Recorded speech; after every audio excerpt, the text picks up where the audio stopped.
Further, Paul encourages him to hold fast to it in faith. That's Paul's words, in faith.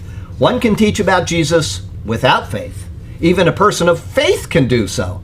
The difference is often noticeable to those who hear. Teachers cannot allow teaching to become rote and lifeless. Instead, as with Paul exhorting Timothy, they are to hold fast to the faith and to teach in faith. Excuse me.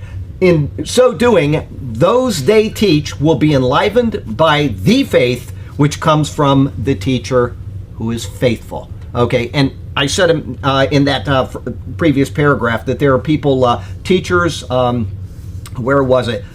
One can teach about Jesus without faith. And, you know, I've said that before, and I ought to clarify it. I may have even given the clarification in the past, but atheists know the Bible way better than most Christians. They know it very well because they want to defend their atheism against your Christianity, and they know that you don't know your Bible, and so they use your Bible against you. That's what they do in colleges all over America. We were talking about this guy, Adoniram. Okay, he went to college, and they mentioned that people can kind of lose their faith when they go to college. Man, that is their job, is to take away your faith. And those people know the Bible enough to take your faith out of you because you don't know the Bible well enough and you're not grounded enough in your faith. Okay? As well, did you say something I wasn't ignoring? Okay. Thinking too loud. Thinking, that's okay. The second thing is that not just atheists know the Bible real well, but people that just want to have a good, easy living know the Bible real well. Okay? You go to many colleges, seminaries, and you will find people that don't believe the Bible, but they know the Bible really well. They were raised in it. They were in homes where it was taught, and they know the Bible really well. They just never accepted Jesus. But they know that they can get a really constant job being a teacher at a seminary. And so they teach the Bible, and they don't have any faith at all. This is as common as rain on any given day, okay? They're just out there. They don't believe. And so if you talk to them, you can just tell that there's no heart behind. They're not excited about it. They're just there to make their money. And then, of course, you get the people, these are probably the worst of them all, are the people that they're not atheists that you can tell don't like the Bible, and at least you can try to mentally work against them. And they're not like the people that don't care about the Bible.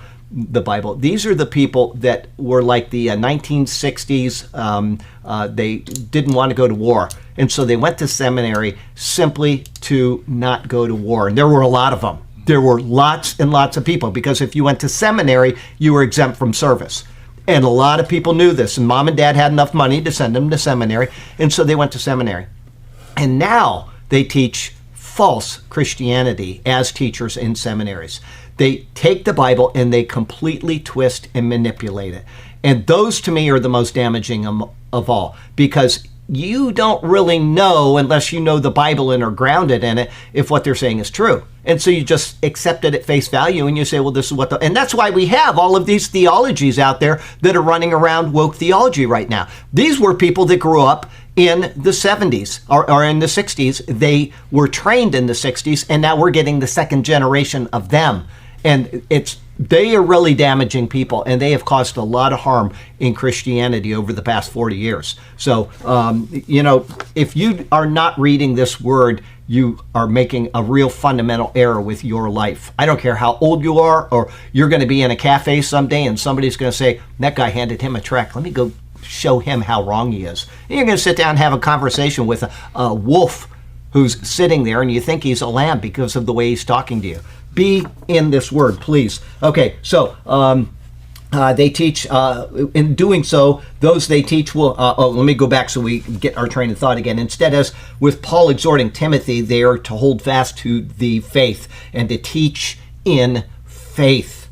In so doing, those they teach will be enlivened by the faith which comes from those teachers who are faithful. Added to that by Paul is also his word, love. By faith and then love. A message can be mechanical, as if piecing together components of something.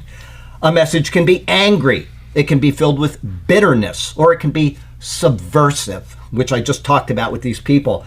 Such teachings are not in love.